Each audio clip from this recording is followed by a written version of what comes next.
What's up, legends? The video you've all been waiting for, our trades for round 17. We're going to kick it off with the head-to-head squad and actually making 3 trades this week. So trying to set ourselves up for some big trading in round 18 and 19, setting ourselves up for our final squad. So we're going to leave ourselves with 400k in the bank. And the trade-ins this week come in the form of Joe Offengawe, with him playing so well at the moment and Twiley being out of this squad, at least temporarily.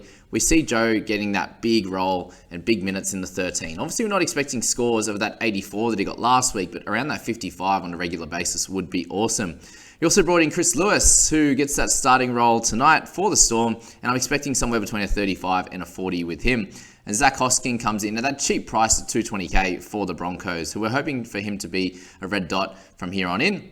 Along with Cody Falls, and we could use them as some some looping options going forward. So the trade outs for the head-to-head squad was Payne Haas. We had Maxi King, and also I moved on from Trent Peoples just because I could use his cash to upgrade in this one. And considering I have a fair few trades, we'll have 9 after this. I think that's enough to build to a final squad and go from there. So this will leave us with 3 cash outs in terms of Falls, Hosking, and also Chris Lewis. And basically all 3 of those guys won't be playing it, and the goal is to build up a little bit more from these Raymond Fatala Mariners, the Kohlers and stuff, and potentially upgrade in the next bunch of weeks. So leaving 400k in the bank, the reason for this one, we do have Cook already, which is great. Someone like Cam Murray would be awesome, but we are trading for Offengawe this week.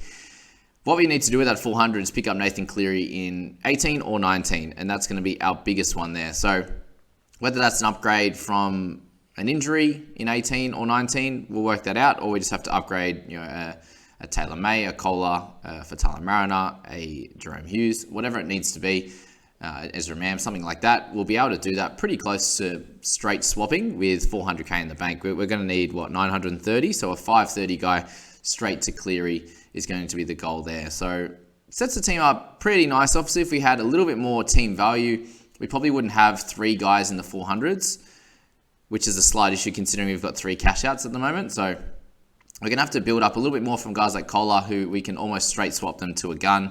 Whether that's a Latrell Mitchell, it could be a decent gun at a cheaper price. These are the kind of things that you need to be thinking about also. But in terms of having guns in each position, I think we're pretty well covered there.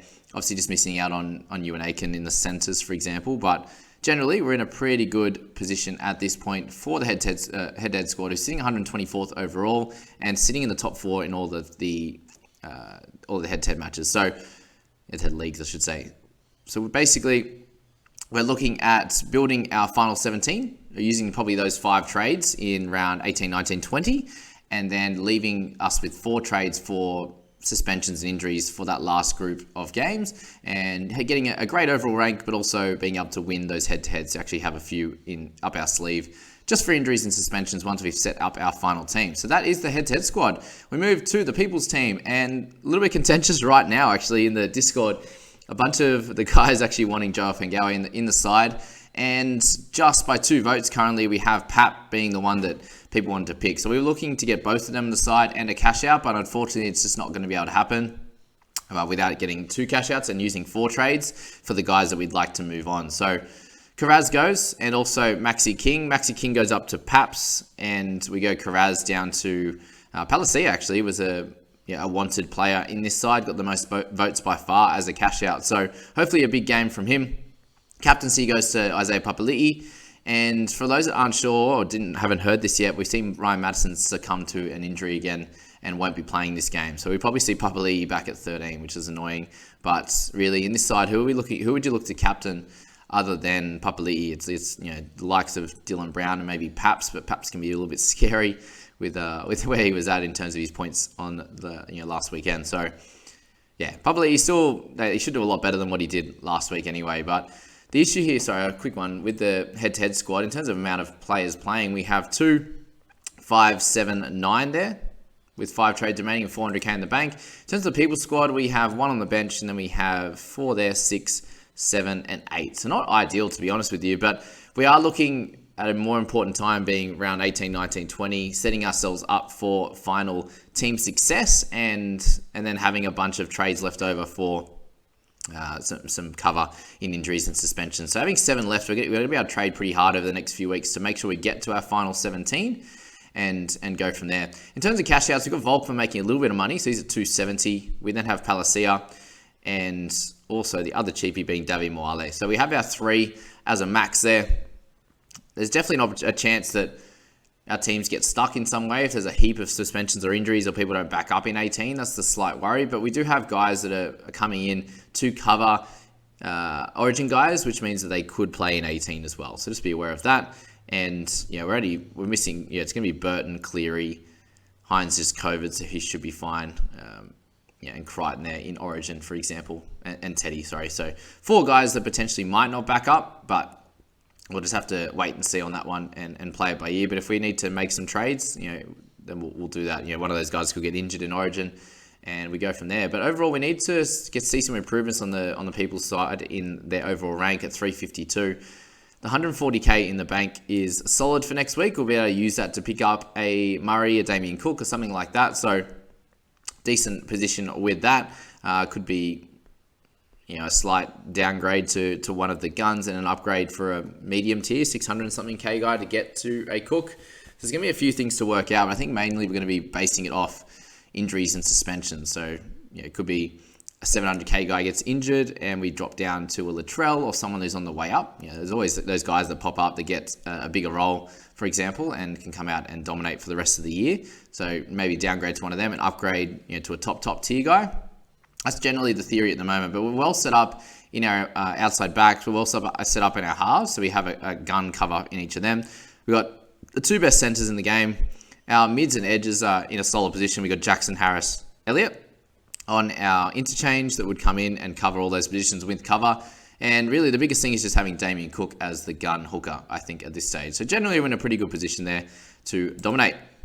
Okay, we move to my team. So sitting there with 5 left over after making 2 trades. And you see I've just made 2 cash outs this week. So 672k in the bank. I've lost Maxi King and also Karaz. So I decided to hold on to Kohler and May at this point, and we're going to work out what to do with them next week or the week after. 18 or 19. I think Kohler has a little bit more cash to make, obviously, so we might hold him for another one and maybe move on from Taylor May this week. I just feel like getting guys next week is going to be the more of the priority. Getting guys like Damien Cook, I think, is going to be important. Cam Murray, DCE, these types of players are ones I'm going to be targeting personally. Ruben Cotto is someone I'm very interested in as well. I could remove Reedy, could upgrade him and end up with Cotter as well as a Damien Cook, and he can cover as a gun in the mid, but also that hooking position I think is a solid one for my side. But we bring in Pole and also Hosking this week. So 670 in the bank is going to allow me to get to Cook and Murray very easily next week. And now I have the 3 cash outs as well. So you can see Palacia in there as well with Pole and Hosking. And generally we can use, I think my team's actually set up the best in terms of the 400k guys, because I have so much in the bank now.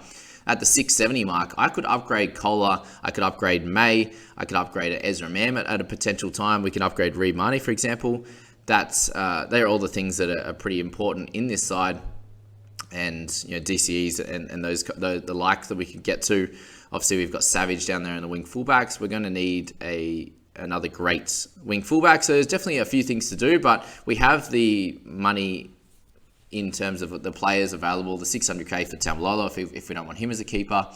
Taylor May. There's a few things to do. Obviously, with 5 trades, we'll probably use all those 5 to upgrade those types of guys over the next few weeks. And if there's any injuries and stuff from there, we can do that. But generally, this is where the team's at. It's in not a bad position for a team ranked 2481, to be honest. There's 194,000 teams now, with all the teams being made after round 1. There you go, guys. That's your trades for the week. I hope you enjoyed that video, took a lot out of it, and set yourselves up for your week and your team there. But actually, I'll just quickly count the number of players I got. We got 4, 5, 7, 9, 10. So 10 this week for my team, which is pretty good. Again, Papali'i is probably the man to captain this week in my squad. We have Hughes, we have Brown there, who could be options as well, but I think Paps is going to be a little bit more consistent this week. Hope you enjoyed that, guys. Hit like, hit subscribe. We'll see you in the next one.